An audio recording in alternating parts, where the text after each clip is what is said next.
You know who it is. Dig a ditch, horror flick, Super Six, Big Mitch. And I'm kicking in doors with those three O's and I'm bringing 28 101s because we Vegas Suns. It's the Meadowlands. It's the Metal Man. And you already know, Scrub. It's your man, Hubba Dub. Bam! And I'm always on them things, Big Bolo Yang, man. Nah, welcome to Vegas Chronicles with your man, Big Mitch. The horror flick. I'm gonna have to start doing this standing up. I'm getting tired of sitting down. I'm gonna have to just do my whole thing over with, man, and try to step my game up a little bit, you know. But welcome to Vegas Chronicles with your man Hubba Dub, man, Big Mitch. Um, Today, I'm gonna try to answer a few questions. Okay, you know, I try to correspond. You know, if anybody got any questions about Vegas, ask me. But is a few questions. Number one, why did the Gpkz never turn Crip or Blood? That's one. Which blocks were the dangerous to be on or go around, and that you would want to stay away from? And somebody asked me a questions about how the Gersons avoided the indictments.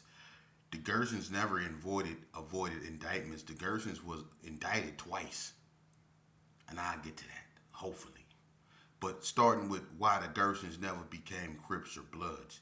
Number one, you have to understand that the Gersons is the oldest gang in Vegas. Okay, that's understood. Um, and when cripping, see, you have to understand Vegas, and I don't know if everybody go tell you the truth, but I will. Vegas, at one point before it was anything, you had Gpkz, you had 28th Street, and then you had the GQs. But if you take 28th Street out of there, you could say Vegas at one point because it was GQs everywhere in Sydney, Sue, Bonanza Village, uh, in Vegas Heights. They were everywhere. All right. So the GQs, being the first Crips, you can basically say that Vegas at one point when it began, besides the GPKs, was a cuz state, Crip state, because before the Hood came out, which was the oldest blood gang in Vegas, before the Hood came out, it wasn't nothing but Crips, besides the Gerson and 28th Street. So Vegas started out, with the exception of the Gerson and 28th Street, as a Crip state. They were the first to engulf Vegas. So everybody was saying cuz. But let's get one thing straight. The Gersons was saying it first, and it wasn't, and it didn't have nothing. The Gersons didn't know nothing of cripping. I was born and raised over there. 2179 Gearing Circle baby. Then I became a 2107 Jacobson Circle baby. Okay? So the Gersons didn't know nothing of no cripping, but they were saying cuz. So when the Crips came out, that cuz concept wasn't new to us. So it just linked together. And the Gersons and some GQs were cool, for the most part, but they didn't get along. The Gersons did not like GQs, but some GQs were cool with the Gersons. Not all, but some, you know. Now, when the Bloods came out, the Hollywood, when they came out, that was, the first time, the tide started to turn, and people that didn't want to be Crips or didn't want to no longer be Crips, start to, be Bloods, But as far as the Gerson, see, the Gerson had this wall, right? And it was by the Boys Club. And the wall, it was in the middle of the parking lot. It's set in the middle of an island. The wall was red, black, and green. All right, Africa colors. Okay. Now, one thing about the Gerson, it always represented its projects because that's what a Gerson is. It's a projects. It never represented anything other than itself, Herbert Gerson. You know, everything about the Gerson is authentic and it's organic. It comes from Vegas and it comes from that very spot, the Gerson. Even the colors black and green, which means money and murder. Because at one point, the Gerson was the hub of drugs. That's where you went to get the sherm and everything. You know, but green symbolized the money, black symbolized murder. We never wore red because of the blood concept. The Gersons always had this arrogance about them. You know, they would never allow nobody to come in their neighborhood and dictate, you know, what they did.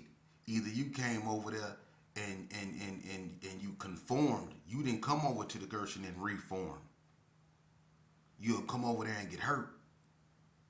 You know, and many Cali gangs then came to the Gerson. You know, and it ended bad for some of them. But like the Crips and all them, they got along with the Gerson because of cornbread. Cornbread, he come from 8-9 East Coast, you know, and they like right there on the border of Compton over there in Watts somewhere. So he got along with them, you know. But a lot of other people that came out here that would probably have influence somewhere else, they couldn't have that. The Gerson always stayed itself, you know, because the Gerson never considered itself a gang. It was always a conglomeration of families. You know, so that's why the Gersons never really took on, you know, Crip or Blood identities. They always stayed themselves because they had pride over there and they just couldn't see themselves being anything other than what they were. You know, that's just how that was. The Gerson at one point was a conglomeration of close-knit families that fought together and did everything together. Everybody know that. When it was about fighting before the shooting, everybody knew that what made the Gerson so strong is that they stuck together. And when one fight, everybody fight. The aunties, the uncles, the nieces, the nephews, the roaches, everybody fought. You know, so when the GQs was strong and was everywhere, that's why they could never penetrate the Gerson. Because even though the Gerson wasn't the biggest at that time, they was the oldest, but they wasn't the biggest. They eventually became the biggest. But when the GQs was the biggest, the reason why they couldn't penetrate the Gerson like that was because the Gerson was a close knit and they was with the function. You know, not saying the GQs wasn't, but the Gerson, they was with the function. When they used to be Bow Wow Wow, Gpk, Bow Wow, Gpk. Yeah, I remember that. You know, now that's why the Gersons never became, you know, Bloods or Crips. You know, and you know, as far as who they align themselves with, neither one, you know, they always been who they were. Kingsmen, Knights in Shining Armor. You know, they always been, you know, Gersons. You know, so, you know, they got along with Bloods at one point, and they also got along with Crips. They were allies with Donnas. You know, and the Gersons, like I say, you can look at Gersons as being like the Hoovers of Vegas. You know, that's what the Gersons would be more like, the Hoovers. You know, they not Crips or Bloods. You know, so that's why. But as far as blocks, dangerous blocks in Vegas that you might want to avoid back then and stay away from when I was coming up, one of the most dangerous blocks right off the top was Mary D. Over there in the hood. Murder block. That block over there was one you did not want to get caught on. Or you know, and it was on fire because Donna was coming through there, you know, and the hood, you know, they was turned up, so that was a dangerous block. It used to go down over there on Mary D. That was a block you didn't want to get caught on. Donna itself, either on Bullock or on Donna, you didn't want to get caught over there under any circumstances. I used to be down there with them when we was allies. That was one of the most dangerous blocks in Vegas, Donna. You know, that street, you know what I mean? Donna for sure, Front Street. Bullock You know what I'm saying? That's the back. But the front of Donna, man, you didn't want to get caught. You get caught up over there, even in the townhouses. It's all bad. 40 block.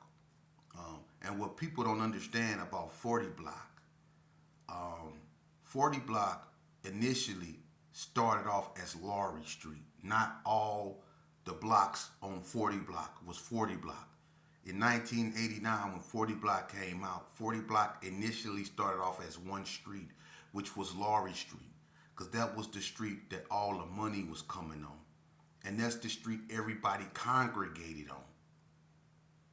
You had Boom them down at the end. You had Rusty them over there. You had Lou Dog them. You had Keystone them. I think Adam stayed on Laurie. You had a bunch of people that stayed on Laurie. So Laurie always kept a bunch of people down there. And that's what that water was. And when that water was making a comeback, people was coming down there to get it. So Laurie eventually became a very active and dangerous street. And that's the original 40 block, Laurie Street. The same street the Pound Boys or the LBs came out on. But it eventually became Belzar, Hassel, Carver, and Hart. Now, Hart is another street on 40 block that was turned up. That was a dangerous street. Hart was a street just as dangerous as Laurie. Them some two streets on 40 block you would want to stay away from. And that was Hart and Laurie. Hassel, that's a dangerous street, but Hart and Laurie, them was some horrible streets right there.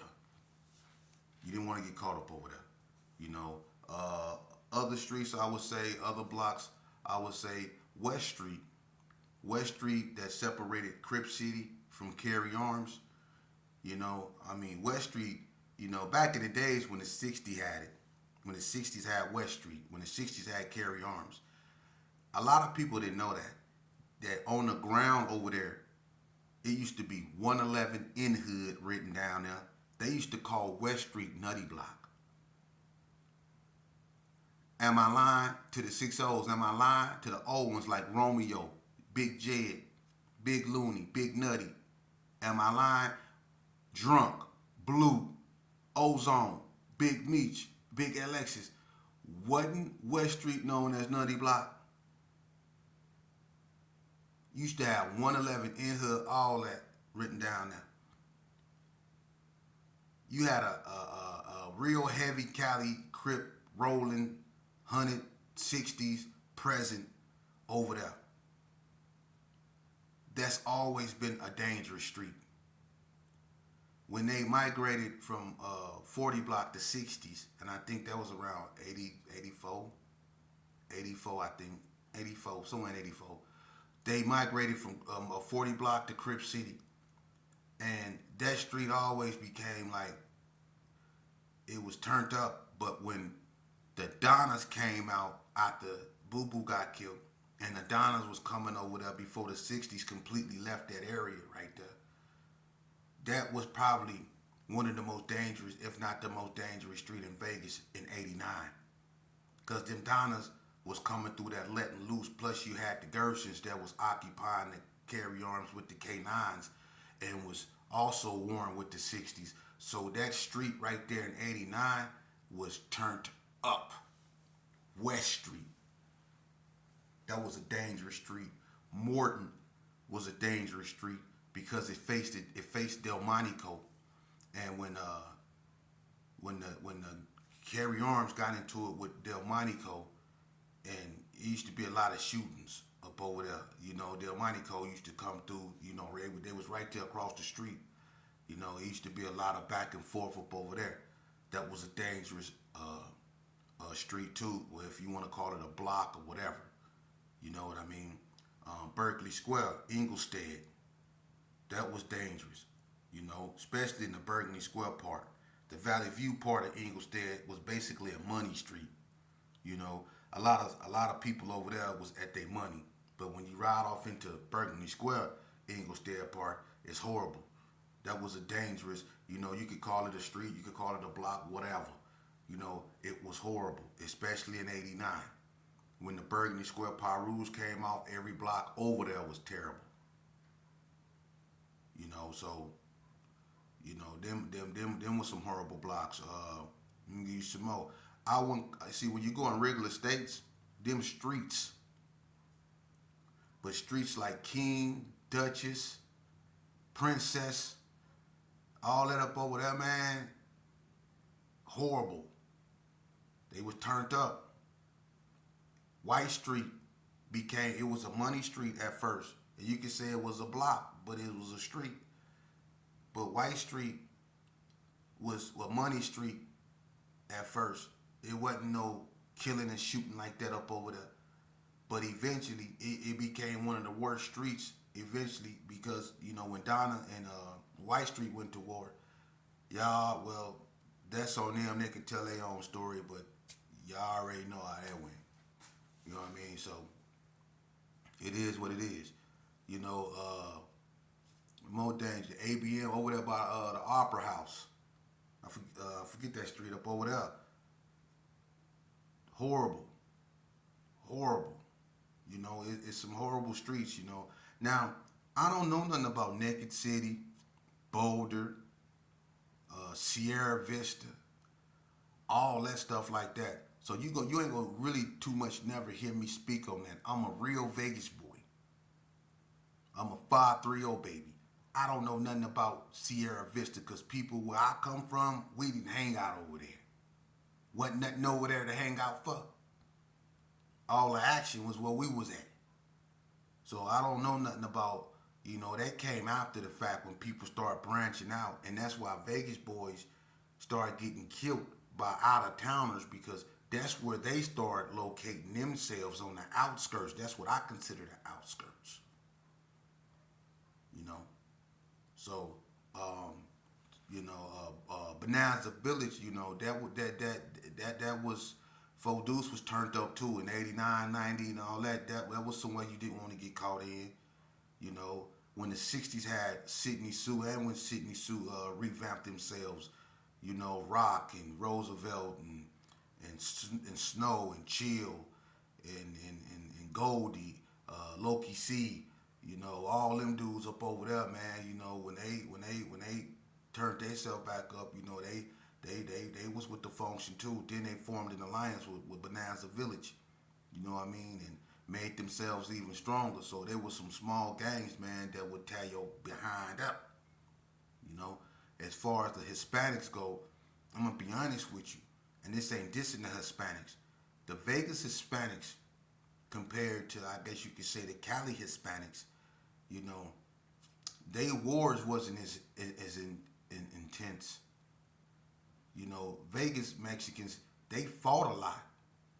They might stab or poke up something every now and then, but they fought a lot. So, that's, they could tell their story better than me. But, as far as gunplay and dropping, that came real later on in the game. Because the original essays up out here, man, they was fighting still, man. They was stuck in that stage for some reason. Don't know why. But moving along from there, I'm trying to answer the questions now. Indictments. The Gersons was indicted twice. As a matter of fact, the reason why you missed it, or you might have not looked at it as the Gersons being indicted, is because at the time it first happened, which was back in I think '93, when they got Ricky Crockett them. See, in that group of people, you had Ricky Crockett, and I think that's when they got Night Train, Ralph, King, Lee, the Cotton Club, the female Kim Lee, but they also got Flock, Stink Earl, Dirty Rob. You know what I mean? They eventually got, I think, Master G, a few more. So the Gersons have been indicted, but they just was indicted with other people. And then they indicted Reg Wack them, Tone Mac them, GD Mac them, the Wicked Style Players. And I think that was in 2016. They indicted them. So the Gersons have been indicted But the reason why the Gersons missed the federal indictments was because number one, when they 86 the Gersons out the neighborhood, they completely disrupted everything. The Gersons spread out. They left the Gersons and went other places. They went in Northtown to the Brownies.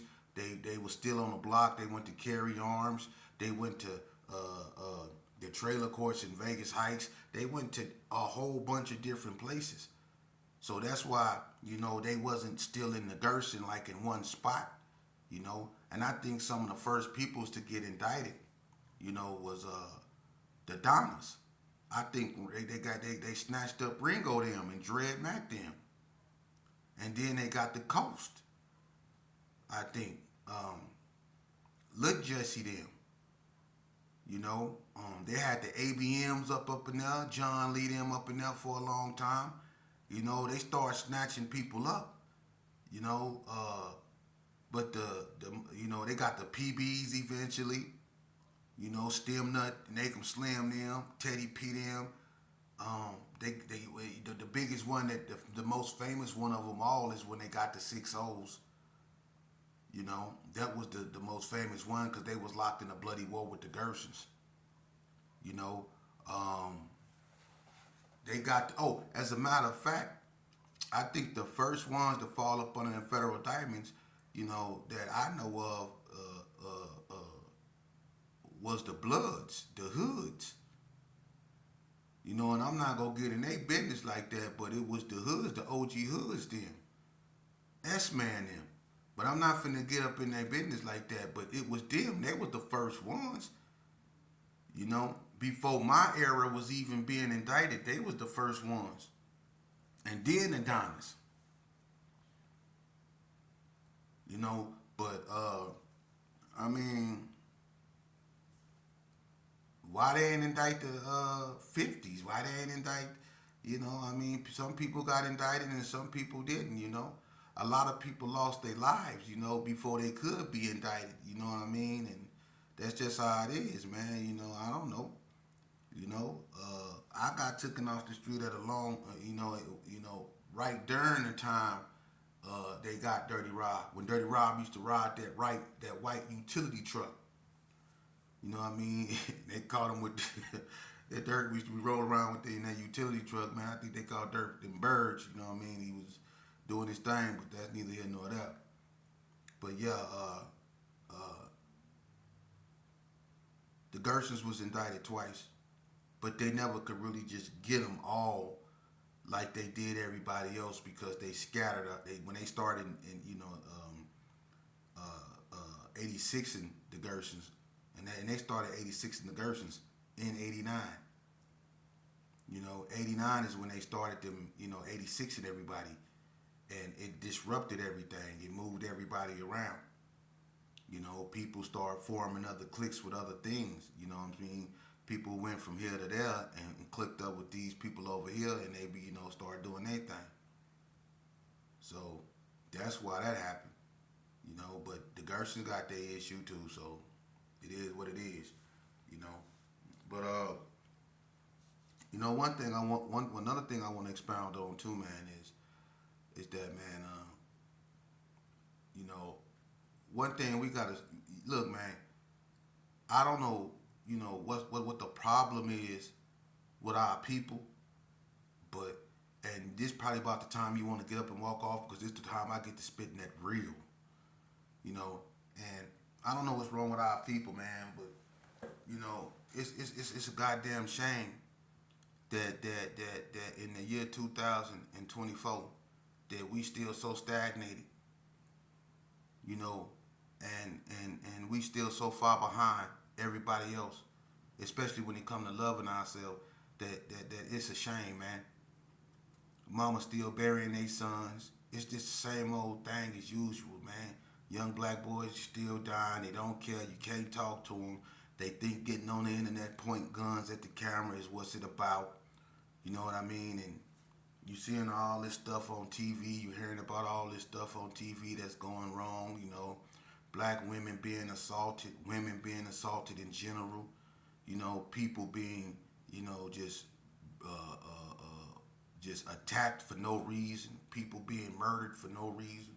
You know, you see all this stuff going on, man. And we have to.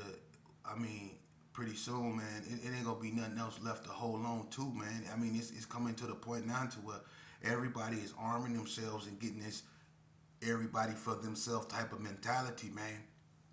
You know, man, and it's really getting scary, you know, because you to the point to where you don't even want to allow your kids to go outside no more, man. People don't respect nothing.